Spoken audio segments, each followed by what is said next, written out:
हिमालय परिवार द्वारा कैलाश मानसरोवर वापस लेने का संकल्प दोहराया। कश्मीरी गेट स्थित अग्रसेन वाटिका में हिमालय परिवार दिल्ली प्रांत द्वारा संकल्प स्मरण दिवस संगोष्ठी का आयोजन किया गया। चीन की सीमा चीन दीवार, सारा कब्जा है। चीन की सीमा चीन दीवार, सारा कब्जा है। हिमालय सुरक्षित, हिमालय सुरक्षित, हिमालय सुरक्षित। वंदे वंदे।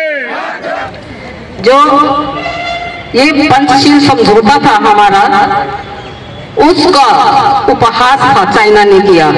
उस समझौते को तोड़कर भारत पे उसने आक्रमण किया और हमारा बहुत बड़ा भूभाग उसने हथिया लिया और बहुत सारे जवान हमारे देश के उसमें लगे। इस आयोजन के माध्यम से वर्ष 1962 में चीन द्वारा भारत भूमि को हथियाने के प्रकरण पर संसद के दोनों सदनों से पारित ऐतिहासिक संकल्प को स्मरण कर अपनी भूमि को वापस लेने का संकल्प दोहराया गया। भाई साहब देखिए, सबसे बड़ा दुर्भाग्य तो हमारे देश का ये रहा कि ये जिस तरह के हमें ये कार्यक्रम करने पड़ रहे हैं ना, ये एक मजबूरी है। ये जताता है कि इस देश के अंदर जो शासन रहा है 1962 से लेकर के अब तक, वो पूरी तरीके से विफल रहा है। 14 नवंबर 1962 को संसद में ये संकल्प लिया गया था कि चीन के द्वारा कब्जाई गई ज़मीन हम 1-1 इंच वापस लेंगे। तो 1962 से आज 2025 चल रहा है, 1-1 इंच वापस लेना तो बहुत दूर की बात है। क्या किसी सरकार ने संसद में दोबारा कोई जिक्र भी किया इस बात का? ये बहुत बड़ा दुर्भाग्य है। और इसी दुर्भाग्य को दूर करने के लिए हिमालय परिवार ने संकल्प लिया है और अब हर साल हम लोग जगा रहे हैं।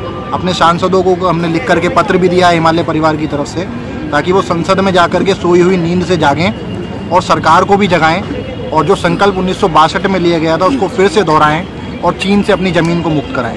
एक प्रयास है हिमालय परिवार की तरफ से, हमारा पूरा ये रहेगा कि ये सफल हो और आप लोगों का भी योगदान इसमें बहुत ज़रूरी है, क्योंकि जो मीडिया के साथी हैं वही लोगों की बात को देश के बीच में पहुँचाते हैं, जन जन तक पहुँचाते हैं। आप भी अपना काम ईमानदारी से करें, ऐसी आप सुनिए। इस मौके पर मुख्य अतिथि के रूप में राष्ट्रीय महामंत्री श्री भूपेंद्र कंसल ने चीन द्वारा हथियाई गई भारतीय भूमि को प्राप्त करने की रूपरेखा पर विस्तार पूर्वक चर्चा की।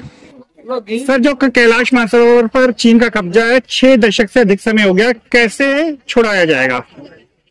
इसके लिए सबसे ज्यादा जरूरी है कि पूरा देश इस बात को उठाए और इस बात को उठाते हुए जब इसका एक वातावरण बनेगा, माहौल बनेगा, तो निश्चित रूप से पार्लियामेंट, क्योंकि ये सारा काम सरकार का है कब्जा करना, तो सरकार बाध्य होगी। सरकार भी विचार करेगी कि हमें उस काम को करना चाहिए, तो निश्चित रूप से ये हम कैलाश मानसरोवर को चीन के कब्जे से हम मुक्त करा लेंगे, क्योंकि वो हमारा था, हमारा मन में अभी हमारे ही है और हमारा ही रहेगा, इसलिए ये काम अवश्य हो।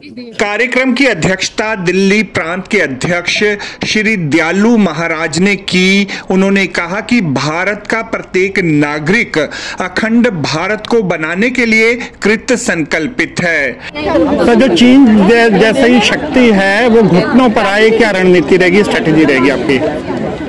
भाई साहब, सबसे पहले तो स्वदेशी बहुत ज़्यादा जरूरी है और उसके लिए देश के कोने कोने में हमारे संगठन द्वारा अभियान चलाए जा रहे हैं। बाकी के और संगठन भी लगे हुए हैं। स्वदेशी रहेगा, क्योंकि आर्थिक पक्ष से जब तक वो नहीं आएगा घुटनों पर, तब तक संभवतः वो हमारा लोहा नहीं मानेगा। और बहुत सारे ऐसे हमारे यशस्वी प्रधानमंत्री जी ने योजनाएं तैयार की हैं, हमारी वर्तमान सरकार ने ऐसी योजनाएं तैयार की हैं कि हमारा देश विश्व में सबसे शक्तिशाली हो, और उस दिशा में हम जा रहे हैं। और ऐसा लगता है कि अब वो समय आ गया है कि चीन आसानी से बात मान जाएगा। ब्रह्मा जगदम्बा आदि शक्ति मां सती ने सप्त रूप धारण किए थे, वो भी पानी रूप में, जीवनदायिनी रूप में। उनमें से एक नदी सिंधु नदी है।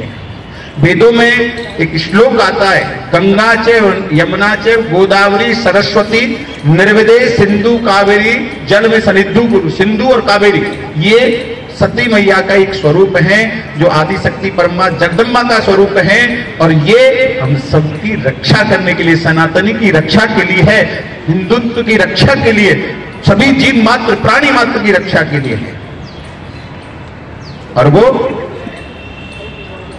इसमें कोई दोहराई नहीं है। हमारे देश के पूर्व नेता, बड़े बड़े नेता जो बड़े बड़े दायित्वों पर बैठे थे, बड़े बड़े सदनों में बड़े बड़े भाषण देते थे, वो तो मान चुके थे सिंधु नदी तो हमारे है ही नहीं। अभी भी सैकड़ों किलोमीटर में हमारे देश में नदी बह रही है।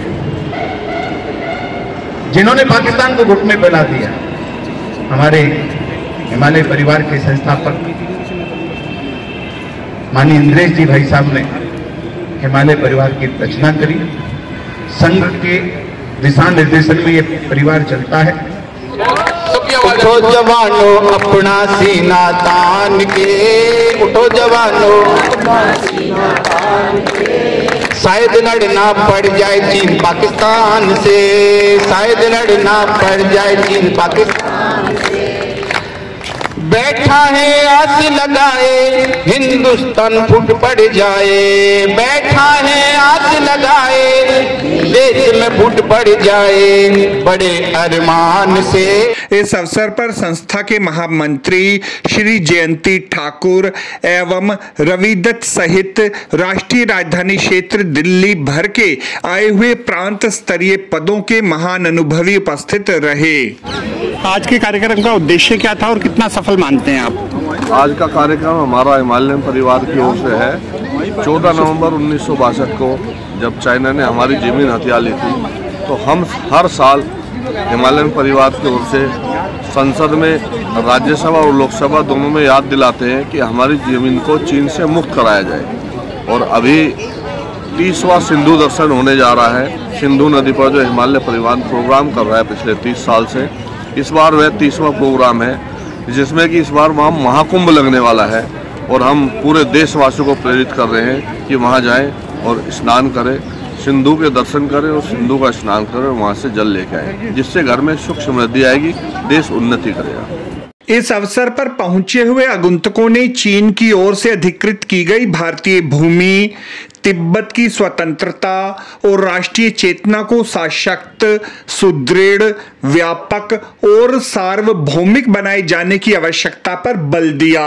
आपको हमारी यह रिपोर्ट कैसी लगी जरूर कमेंट करें। इस वीडियो को लाइक करें, हमारे चैनल दास्ताने इंद्रप्रस्थ को सब्सक्राइब करें ताकि हमारी सभी आगामी रिपोर्ट्स सबसे पहले आप तक पहुंच सकें। ब्यूरो रिपोर्ट दास्ताने इंद्रप्रस्थ।